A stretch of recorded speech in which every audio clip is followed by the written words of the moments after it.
오늘은 2000년 전 하나님의 아들 예수께서 이 땅에 오신 것을 우리가 축하하는 주일입니다.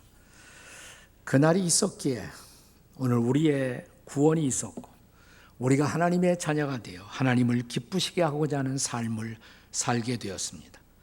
하지만 성경은 오늘을 살고 있는 우리가 기다려야 할 2000년 전의 이날보다 못지않은 그보다 더 중요한 한 날이 있다라고 가르칩니다. 그날을 가리켜 오늘의 본문은 주의 날, The Day of the Lord, 주의 날이라고 부르고 있습니다. 본문 2절을 함께 같이 읽겠습니다. 다 같이 시작. 주의 날이 밤에 도둑같이 이를 줄을 너희 자신이 자세히 알기 때문이라.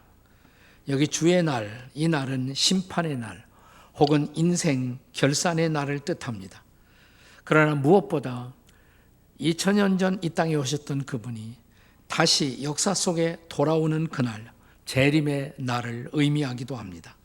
이 날에 대한 이해를 돕기 위해서 바울 사도가 고린도 전후서에서 사용하는 용례를 살펴보도록 하겠습니다.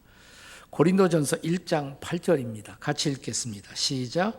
주께서 너희를 우리 주 예수 그리스도의 날에 책망할 것이 없는 자로 끝까지 견고하게 하시리라.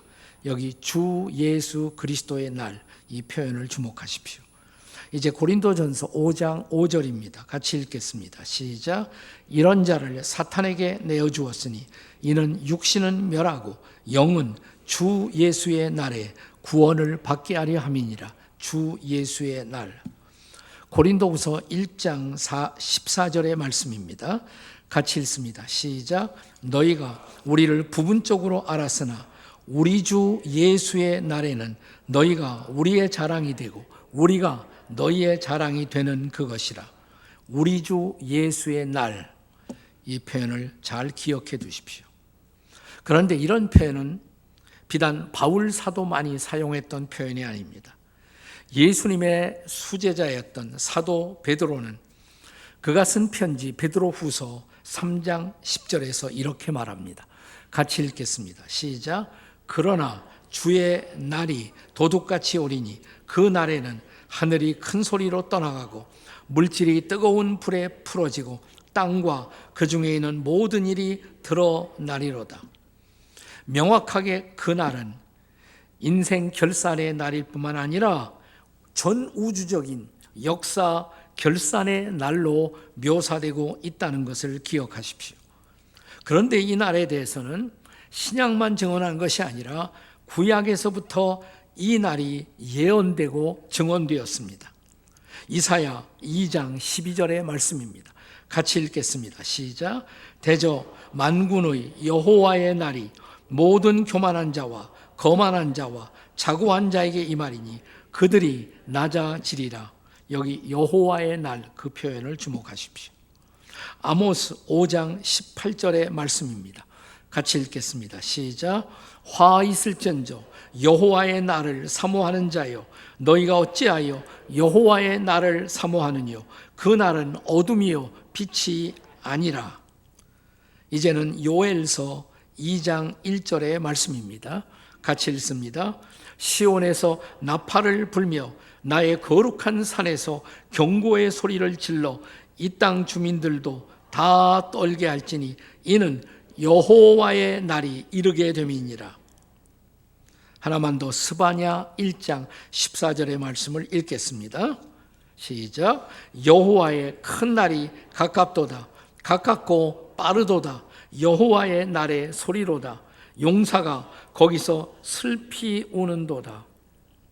구약은 대부분 여호와의 날, 야훼의 날 이런 표현을 사용해요. 근데 이 표현이 신약에서는 주의 날, 주 예수의 날, 그리스도의 날 이렇게 표기되고 있는 것입니다. 그러나 모두 동일한 심판의 개념을 포함하고 있습니다. 바울은 데살로니가에 와서 복음을 전하며 또한 그 날이 주의 날이 가까움을 전했던 것입니다. 다시 말하면 예수님이 오심으로 우리에게 가능했던 구원의 복음을 전하면서 그분의 다시 오심, 주의 재림과 심판을 전하는 것입니다. 다시 한번 데살로니가전서 1장 10절의 말씀을 읽도록 하겠습니다. 같이 읽습니다. 시작. 또 죽은 자들 가운데서 다시 살리신 그의 아들이 하늘로부터 강림하실 것을 너희가 어떻게 기다리는지를 말하니 이는 장래의 노하심에서 우리를 건지시는 예수시니라. 과거에 2000년 전 오셔서 우리의 구주가 되신 그분이 장차 진노의 날, 심판의 날에도 우리를 건지시는 분이 될 것이라고 증언하고 있습니다. 자, 그렇다면 주께서 다시 오셔서 인류를 심판하실 그날, 주의 날을 저와 여러분은 어떻게 준비해야 할까요? 어떻게 그날을 대비할 것인가? 중요한 질문입니다. 이 질문에 대한 본문의 대답, 그 첫째는 기대하지 않은 때에 오실 것을 대비하라고 말합니다. 한번 같이 읽어요. 기대하지 않은 때에 올 것을 대비합시다. 사실 예수님께서 2000년 전 처음 이 땅에 오실 때에도 사람들이 기대하지 못한 때에 오셨습니다. 저 예루살렘에 살고 있던 대제사장, 서기관들, 그 당시에 대표적 종교인들은 그리스도가 혹은 메시아가 예루살렘에서, 그들이 살고 있는 예루살렘에서 멀지 않은 베들레헴에 오실 것을 알고 있었어요. 예루살렘에서 베들레헴은 걸어가도 1시간이면 갈 수가 있는 거리입니다. 2004년 예루살렘 평화 대행진이 있었을 때 우리 교회에서도 수백 명이 갔습니다. 그때 저는 맨 앞장서서 예루살렘에서부터 베들레헴 한복판에 있는 예수 탄생교회까지 걸어갔어요. 불과 1시간 거리였습니다. 자, 이제 마태복음 2장 4절이야 6절의 말씀을 함께 보시겠습니다. 같이 읽습니다. 시작. 왕이 모든 대제사장과 백성의 서기관들을 모아 그리스도가 어디서 나겠느냐 물으니 이르되 유대 베들레헴이오니 이는 선지자로 이렇게 기록된 바 또 유대 땅 베들레헴아 너는 유대 고을 중에서 가장 작지 아니하도다 내게서 한 다스리는 자가 나와서 내 백성 이스라엘의 목자가 되리라. 아멘. 예루살렘에 살고 있던 대제사장, 서기관, 그 당시에 종교학자들, 종교인들은 구약의 미가서를 인용하면서 정확하게 그리스도가 그들이 살고 있는 곳에서 멀지 않은 베들레헴에서 오실 것을 증거했습니다. 하지만 그들이 살고 있던 바로 그때에 오시리라고는 생각하지 못한 것입니다. 그는 진실로 생각하지 않은 때에 오셨습니다. 예수님이 다시 오실 때도 저는 동일할 것이라고 생각합니다. 그는 우리가 생각하지 않은 때에 오실 것입니다. 자, 이제 오늘의 본문 시작되는 1절과 2절을 같이 읽겠습니다. 다 같이 읽습니다. 시작. 형제들아, 때와 시기에 관하여는 너희에게 쓸 것이 없음은 주의 날이 도둑같이 이를 줄을 너희 자신이 자세히 알기 때문이라. 자, 예수님이 다시 오신다면 어떻게 오신다고요? 도둑같이. 도둑은 절대로 예고하고 오지 않죠. 예수님이 우리가 기대치 않은 때에 오신다는 선언이에요. 예수님은 일찍이 사도행전 1장 7절에서 이렇게 말씀하십니다. 다 같이 읽어요. 시작. 때와 시기는 아버지께서 자기의 권한에 두셨으니 너희는 알 바 아니요. 자, 마태복음 24장 44절에서도 친히 예수님은 우리에게 이렇게 말씀하셨습니다. 함께 읽습니다. 이러므로 너희도 준비하고 있으라. 생각하지 않은 때에 인자가 오리라. 아멘. 꼭 하나의 힌트는 주셨어요. 자, 본문 3절에 보시면 3절 읽습니다. 다 같이 시작. 그들이 평안하다 안전하다 할 그때 임신한 여자에게 해산의 고통이 이름과 같이 멸망이 갑자기 그들에게 이르리니 결코 피하지 못하리라. 그는 도둑처럼 혹은 임산부의 호련한 고통처럼 예기치 않은 시각에 호련히 오시겠지만, 하지만 비교적 사람들이 평화를 누리면서 긴장을 풀고 있을 때 오시겠다는 것입니다. 예수님이 처음 오실 때도 그랬습니다. 예수님이 처음 2000년 전 이 땅에 오실 때 당시의 세상은 로마가 전 세계를 지배하던 때였습니다. 그 시대의 정황을 표현하는 유명한 표현 역사가들에 의해서 팍스 로마나라는 단어가 쓰여졌어요. 로마의 평화 시대. 로마가 전 세계를 지배하면서 전 세계에서는 비교적 평화를 누리던 시대였다는 것입니다. 근데 바로 그때 오셨어요. 사람들은 극심한 혼란이 있을 때 그것을 수습하기 위해서 메시아가 오시지 않을까 이렇게 예측했지만 오히려 평화의 때, 사람들이 긴장을 풀고 있을 때 그분은 오셨습니다. 그런데 그분의 재림도 그와 같을 것이라는 것입니다. 세상이 평화롭다고 느꼈을 때 바로 그 무렵 아무도 예측하지 못한 돌연한 그 시각에 그분은 다시 오신다고 말씀하십니다. 본문의 이 레슨을 잊지 마십시오. 기대치 않을 때 그분이 오신다는 것을. 두 번째로는 고통과 축복이 함께 올 것을 대비하십시오라는 것입니다. 따라서 하세요. 고통과 축복이 함께 올 것을 대비합시다. 옆에 사람에게 해보세요. 다 같이 시작. 그분이 다시 오실 때 우리는 고통과 축복을 함께 경험하게 될 것입니다. 그것은 마치 본문 3절에 언급된 임산부의 경험과 같은 것입니다. 임산부의 출산, 그것은 극심한 고통을 동반합니다. 그러나 동시에 그 고통은 새 생명을 출산하는 기쁨과 환희를, 축복을 가져다 주는 것입니다. 그리스도의 재림도 비슷한 현상을 동반하게 될 것을 말씀하고 있습니다. 그날은 세상과 역사의 심판의 날입니다. 극심한 환난과 고통이 수반될 것입니다. 이미 우리가 인용했던 베드로후서 3장 10절의 베드로의 말씀처럼, 그러나 주의 날이 도둑같이 오리니 그 날에는 하늘이 큰 소리로 떠나가고 물질이 뜨거운 불에 풀어지고 땅과 그 중에 있는 모든 일이 드러나리로다. 여기 천지개벽의 고통이 있을 것을 예언한 것입니다. 그러나 동시에 그 다음 절 베드로후서 3장 13절의 말씀을 잊지 마십시오. 같이 읽겠습니다. 다 같이 시작. 우리는 그의 약속대로 의가 있는 곳인 새 하늘과 새 땅을 바라보도다. 아멘. 그러니까 전 세계적인 그 고통은 새 하늘, 새 땅을 가져오기 위한 고통이라는 것입니다.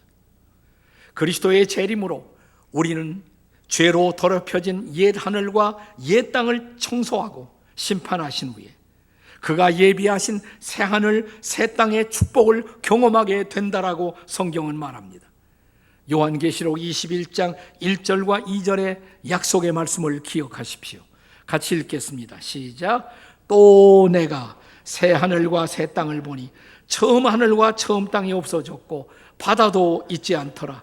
또 내가 보매 거룩한 성 예루살렘이 하나님께로부터 하늘에서 내려오니 그 준비한 것이 신부가 남편을 위하여 단장한 것 같더라. 아멘. 아마도 그가 다시 오실 때 우리는 지난주 데살로니가 전서 4장 17절의 말씀에서 본 것처럼 그가 오실 때 구원받은 신자들은 공중으로 구름 속으로 들림을 받는다고, 그리고 변화되어 주님을 만난다고, 동시에 오시는 그분은 그리스도 안에서 죽었던 모든 사람들을 부활시켜 거대한 만남의 축제가 이루어질 것이라고. 이 축제 다음에, 이 축제와 함께 어쩌면 그는 이 땅을 청산하시고 이 땅을 청소하시고 그리고 이 땅에 새 하늘 새 땅을 이루시면서 그는 이 땅에 완성된 천국을 우리에게 선물로 주시게 될 것입니다. 계시록 21장 5절에서 이렇게 그분은 선포하십니다. 한번 다 같이 읽어요. 다 같이 시작. 보좌에 앉으신 이가 이르시되 보라 내가 만물을 새롭게 하노라. 믿으십니까? 아멘. 이것이 우리가 기다리는 마지막 완성된 천국입니다. 이것은 얼마나 축복된 약속인지요. 거대한 고통, 그러나 이 고통을 압도하는 새 생명들이 영원히 거할 수 있는 새 하늘, 새 땅, 천국의 환희와 축복이 우리에게 주어질 그날을 기다리시기 바랍니다. 고통과 축복이 동반되는 그날을 대비하십시오. 오늘 본문이 가르치는 한 가지 더 중요한 레슨이 있습니다. 그것은 깨어 준비함으로 그날을 대비하라입니다. 따라서 하세요. 깨어 준비함으로 그날을 대비합시다. 자, 옆에 사람에게 해보세요. 다 같이 시작. 깨어 준비함으로 그날을 대비하십시오. 네, 몇 분이 깨어나셨습니다. 네. 그 고통과 축복이 함께 임하는 그날을 깨어 준비하라고 주님은, 그리고 바울 사도는 오늘의 말씀에서 권면하고 있습니다.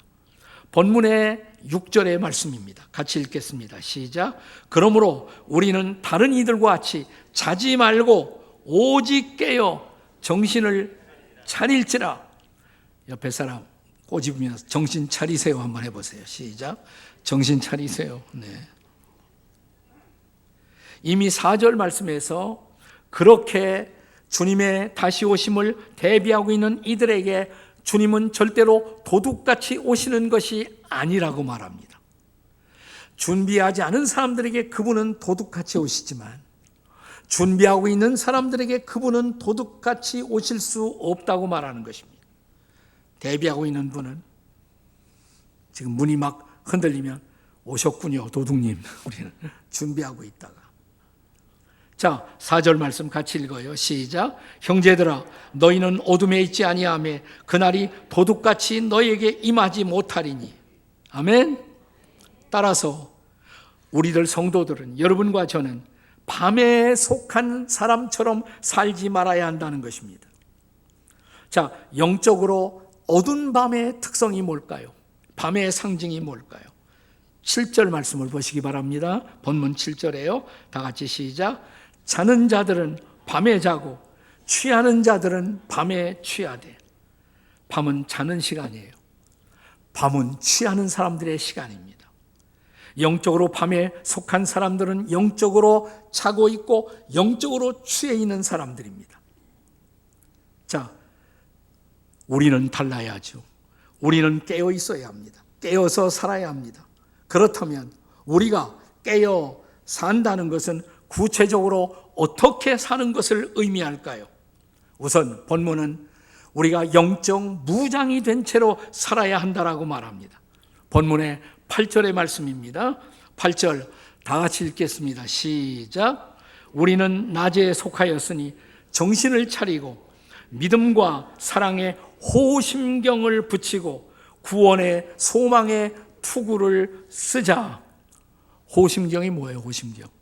이 가슴을 가리는 무장, 이게 호심경이에요. 호심경. 그 다음에 소망의 투구는 머리에 쓸고, 가슴에는 호심경, 머리에는 투구. 자, 이 호심경은 어디다가? 가슴. 믿음과 사랑의 호심경을 붙이고, 그러니까 우리의 가슴에는 믿음과 사랑으로 준비되어 있어야 한다는 거예요. 여러분의 가슴 속에 믿음이 있습니까? 여러분의 가슴 속에 사랑이 있나요? 믿음과 사랑이 여러분을 붙들고 있습니까? 그리고 우리의 머리에는 구원의 투구를 쓸 수가 있을까요? 구원의 소망의 투구. 머리가 제일 중요하잖아요. 구원의 확신. 그 확신을 갖고 주님을 기다릴 줄 아는 사람들. 그렇습니다. 결국 여기 세 가지를 강조하고 있는 거예요. 뭐예요? 믿음과 사랑. 여기는 소망. 믿음, 소망, 사랑. 우리가 깨어서 준비하며 주님의 날을 기다린다는 것은 우리가 정말 믿음과 사랑과 소망으로 하루하루를 살고 있는가라는 사실입니다. 자, 그리고 한 걸음 더 나가서 우리는 우리의 정체성을 분명하게 확인하고 살아야 한다라고 말합니다. 9절 말씀입니다. 본문의 9절을 다 같이 읽겠습니다. 시작. 하나님이 우리를 세우심은 노하심에 이르게 하심이 아니요 오직 주 예수 그리스도로 말미암아 구원을 받게 하려 함이라. 아멘. 주님이 다시 오시는 날, 심판의 날입니다. 진노의 날입니다.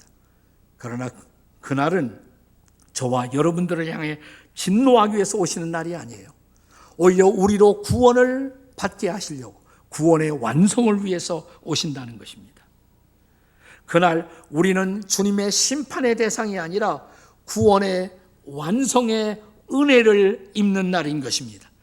구원이 완성되고 그 완성의 은혜를 입고 주님 앞에 서는 날, 그날을 사모하시기를 주님의 이름으로 축원합니다. 10절이 따라서 정상적인 성도의 실존의 모습입니다. 10절 말씀 다 같이 읽겠습니다. 시작. 예수께서 우리를 위하여 죽으사 우리로 하여금 깨어있든지 자든지 자기와 함께 살게 하려 하셨느니라. 아멘. 자, 예수께서 우리를 위해 죽으신 목적, 그것은 주님과 함께 살게 하려고, 우리가 깨어있든지 자든지 중요한 것은 주님과 함께 살아가는 것입니다. 그렇습니다. 우리의 구주, 우리의 주님이신 그분과 영원히 함께 살자, 그것이 우리의 정체성인 것을 믿으시기 바랍니다. 자, 따라서 이 정체성을 가진 사람들은 날마다 주님과 함께함이 기쁨이고 주님과 함께함이 감격인 사람들, 그게 바로 그리스도인들이에요. 자, 그리스도인들은 누구인가? 주님과 함께함이 기쁨이고 주님과 함께함이 감사이고 주님과 함께함이 감격인 사람들, 그것이 그리스도인들이라는 것을 믿으시기 바랍니다. 2000년 전 예수께서 이 땅에 오실 때에도 천사들은 그분이 이 땅에 오신 이유를 그분의 별명을 통해서 선포했습니다. 예수님의 본래 이름은 예수고 구원자, 그분의 별명이 있었어요. 별명. 자, 마태복음 1장 23절에 보시면 다 같이 읽습니다. 시작. 그의 이름은 임마누엘이라 하리라 하셨으니 이를 번역한즉 하나님이 우리와 함께 계시다 함이라. 아멘. 그분은 우리와 함께 하시려고 이 땅에 오신 임마누엘.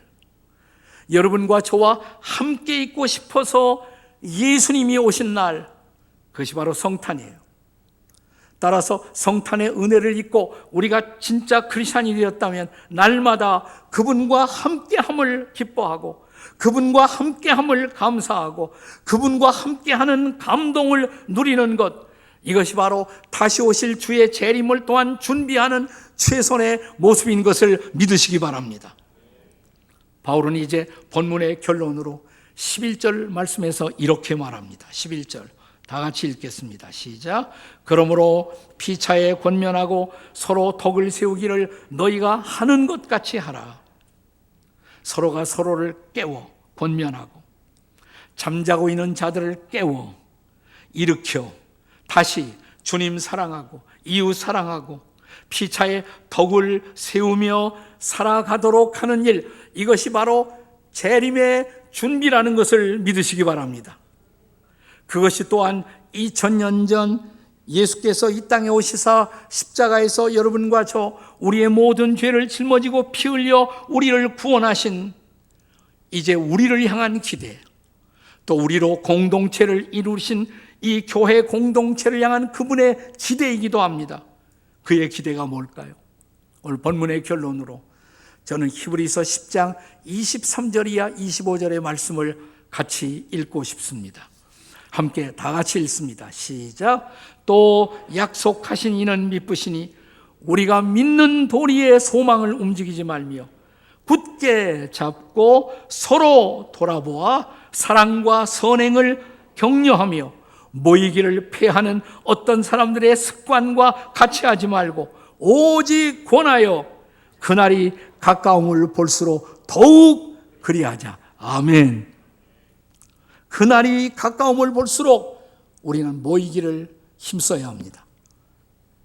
지나간 3년 이 팬데믹 코로나의 습관으로 모이는 것을 등한히 하는 것이 습관이 되면 안 됩니다. 그날이 가까움일수록 더욱 함께 모여 예배하고 함께 교제하면서 우리가 할 일, 믿는 도리의 소망을 움직이지 말고 서로 돌아보아 사랑과 선행을 격려하라. 여기도 사실은 세 가지가 강조되고 있는 거예요. 믿는 도리의 소망, 믿음과 소망, 그리고 사랑과 선행. 사랑은 결국 선행으로 나타나는 것이 마땅한 것입니다. 그렇다면 믿음, 소망, 사랑, 그날이 가까울수록 믿음으로 살고 소망을 굳게 하고 살고 사랑하며 살고 우리 곁에 힘들어하는 사람들을 붙들어주고 그들에게 우리의 사랑을 베풀며 살고, 이것이 바로 다시 오실 그분을 준비하는 우리들의 삶의 모습이라고. 사랑하는 여러분, 여러분과 제가, 우리가 주님의 기대처럼 그날이 가까움을 볼수록 그분을 기쁘시게 하는, 그분과 함께하는 삶, 그리고 그분의 기대를 이루는 삶 가운데로 나아가시기를 주님의 이름으로 축원합니다. 이 삶을 살고자 하는 이들에게 그분이 2000년 전 이 땅에 오셨다는 것은 얼마나 기쁨이며 얼마나 축복이며 얼마나 은혜입니까? 그래서 성탄은 우리의 기쁨, 우리의 축복, 우리의 소망인 것입니다. 이 성탄을 마음껏 즐기시며 그의 다시 오심을 준비하는 저와 여러분이 되시기를 주님의 이름으로 축원합니다. 메리 크리스마스! 해피 크리스마스! 기도하시겠습니다.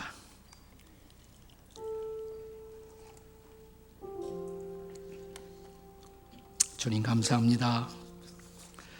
주님, 2000년 전 이 땅에 오신 그날을 기념하는 날, 그러나 역사 속에 다시 돌아오실 것을 약속한 주님의 말씀을 붙들고 주님을 바라보며 주님 보시기에 합당한 삶을 살도록 우리 자신을 다시 준비하는 이 날이 되게 하시옵소서. 혹시 주님 오실 날 가까운데 나는 잠들어 있는 것은 아닌지, 내 영혼은 깊은 영적인 잠 속에 빠져 있는 것은 아닌지, 우리 조용히 오른손을 가슴에 들고 주여 저를 깨워주시옵소서. 따라서 일하세요. 주여 깨어있는 자가 되게 하소서. 주여 깨어있는 자가 되게 하소서. 우리 큰 소리로 주여 부르고 함께 통성으로 기도합니다. 주여 우리가 깨어있는 자로 살아가게 도와주시옵소서. 하나님의 말씀을 붙들고 주님이 기뻐하시는 내일을 향하여 걸어가는 당신의 백성들이 되게 해 주시옵소서.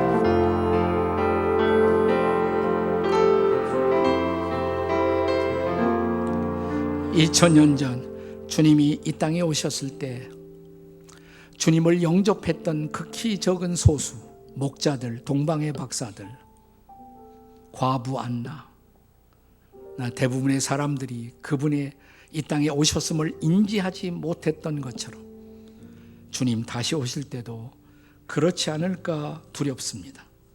준비하며 생각지 않은 때 오실 그분을 기다리며 우리의 삶을 준비하게 도와 주시옵소서. 예수님의 이름으로 기도합니다. 아멘.